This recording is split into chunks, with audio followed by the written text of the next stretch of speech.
વિશ્વ પર્યાવરણ દિવસ છે 5 જૂન એટલે સમગ્ર વિશ્વની અંદર આજે વૃક્ષારોપણના આયોજન થતા હોય, વૃક્ષ બચાવોના કાર્યક્રમ થતા હોય.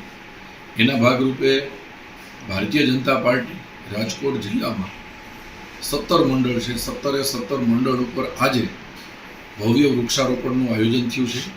એના ભાગરૂપે આજે અમારી ટીમ અમારી કોટડા તાલુકામાં અમે સાપર ગ્રામ પંચાયતમાં વૃક્ષારોપણનું આયોજન કરવામાં આવ્યું હતું. એમાં અમે આજે વૃક્ષારોપણ કર્યું છે. અમારા તમામ કોટડા સાંગાણી તાલુકાના તમામ આગેવાનો ભારતીય જનતા પાર્ટીના સાથે મળી અને પર્યાવરણ બચાવવા માટે વૃક્ષારોપણનું આયોજન કર્યું.